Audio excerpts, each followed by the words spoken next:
So Steve Smith, he's gone from cricket zero when he was involved in the ball tampering incident in South Africa to cricket hero now, helping the Aussies retain the Ashes over in England. So they had an exclusive interview on today's Sunrise, and we'll have a look. Exclusive interview with Steve Smith, how he overcame the odds and became a cricket hero again. Australia is riding high after beating the Brits at Old Trafford to retain the Ashes. The triumph of the Aussie team was built around the batting brilliance of one bloke, Steve Smith. It's been a road to redemption for Smith, but now he is back and he's at the top of his game. And Steve Smith joins us now from London. Champion, how do you feel back at world number one and an Ashes victory in the UK? Good morning, guys. Yeah, I feel really good. It's been an amazing couple of weeks. Came over here to obviously compete in the Ashes and to be 2-1 up at the moment. We're in a good place. We've played some really good cricket and had a good celebration the other night, but you know, we're here to try and win the Ashes, so can't wait to get going in 2 days' time. Steve Smith, at what point do you sit there and say, I'm now pinching myself, people are calling me the modern day Don Bradman? Do you take a minute? I don't like to think about all that stuff too much. I just like going about my business, and you know, my job now is to score runs for Australia, and fortunately I've been able to perform pretty well throughout this series and help the team win games of cricket, and you know, that's what I just love doing. I love going out and batting, and I've spent a lot of time in the middle of this series, and it's been great fun. I'm in awe of your mental toughness. You look at the last sort of 14 months. You were crucified for a year publicly. You came back to play against the Poms, booed every time you walked out. How did you get your head right to really take on the Ashes series? So here's the interesting bit. He's apparently he's been seeing a guy over in the UK, so he talks about that. And the tour of England. For me, it's just about going out and doing what I love. You know, people have their own opinions, and you know, there's always people in the crowd doing different things. But I just go out and play, and I love being out in the middle doing what I do. Don't give me that answer. So obviously, Koshi knows that he's been seeing a psychiatrist over in the UK, and he's put his mind right. So he's hunting for the right answer here. Did you have a mindfulness project that you followed? Yeah, did you see someone who helped you the most to get your head right? Because I reckon that's the key to any elite sportsman.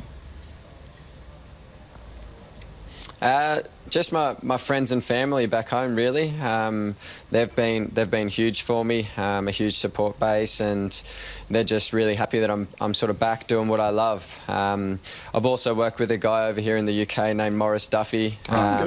He's helped me think about my mind and where my thinking's at and things like that, which has really just helped me go out and focus on what I need to do. And for me, I think batting's probably 95% mental and concentration, and fortunately I've been able to concentrate for long periods of time over here, and that's a big reason why I've had the success, I guess, that I've had over here. Because we all remember when you broke down at that news conference, you know, when the whole sandpaper incident happened. Was there a moment that you thought, you know, in your darkest moment, maybe I can't come back and do this at this level? Yeah, there was actually a moment where I didn't even know if I wanted to play again for a little bit. When I had my elbow operation, I was not in a great place mentally, and it was extremely strange. The day that I got my brace off my elbow, it was like something just clicked into place, and it was like, all right, I'm ready to play again. I want to go back and do what I love, and I just had this real hunger to go out and bat and spend time in the middle, and I guess that's probably shown over the last couple of weeks. Well, I had the same sort of experience. I don't know, will you be able to see on camera there? the huge scar I've got.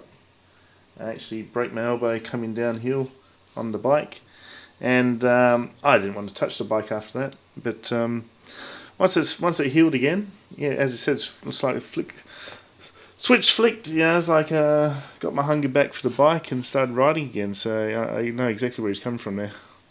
It is just extraordinary. On a lighter note, you're fidgeting.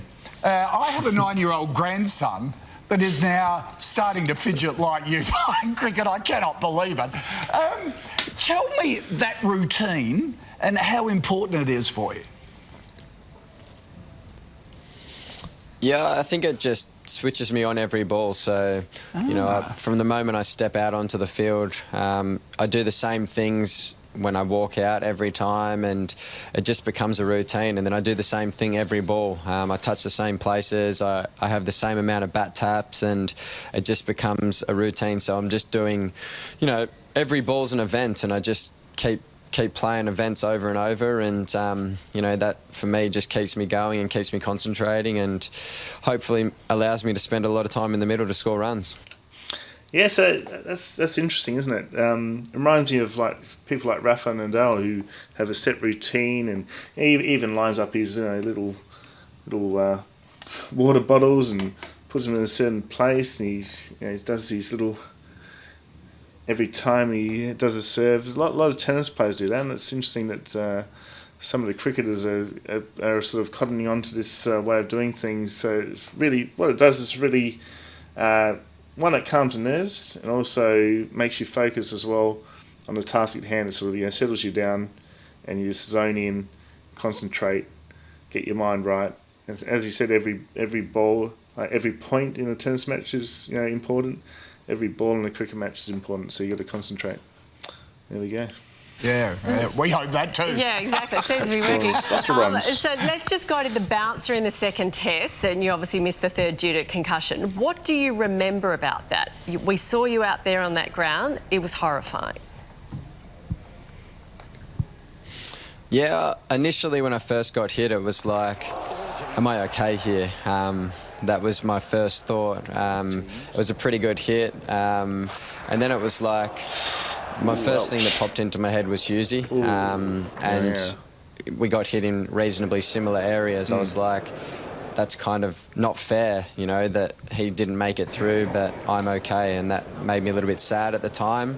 And then that sort of went away over the course of the day, and I actually felt pretty good after I got hit. I was touching the area and I couldn't really feel any pain, and I passed all my concussion tests, so I was okay to go out and bat. And then later that night I felt hungover, if that's a way to put it. I felt as if I'd had half a dozen beers the night before without actually enjoying the beers, but it was it wasn't a great place to be, and it took me a few days to recover from that, and went through all the tests, and fortunately I was able to get back for the fourth test. But also ashamed to miss the third one, because that was such an amazing test match as well. Yeah, and you recovered by coming back with a double ton. Just extraordinary. Mate, thank you so much for spending time with us this morning. Really appreciate it. Congratulations on just an awesome season so far. My pleasure, guys. Thank you. How amazing is that bloke? Isn't that he? mental toughness. Absolute legend. So that was quite good, and we'll have to end the video with the Aussie. So retaining Ashes. So 2-1 up. Got another test in a couple of days. Anyway, I hope you enjoyed that, guys. All the cricket fans, or I've got a lot of American audience. They're probably going, "What's this cricket business?" But it's a big deal over here in Australia that we've retained the Ashes. And so, yeah, I hope you enjoyed that insight into Steve Smith and, his thinking and how he went from, like, cricket zero. He was basically cricket zero.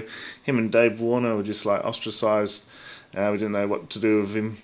And he's made a great comeback. He's scored, like, a couple of double centuries there. So it's just a brilliant performance. Okay, guys. Don't forget to like, subscribe and share, and I'll see you next time. Cheers.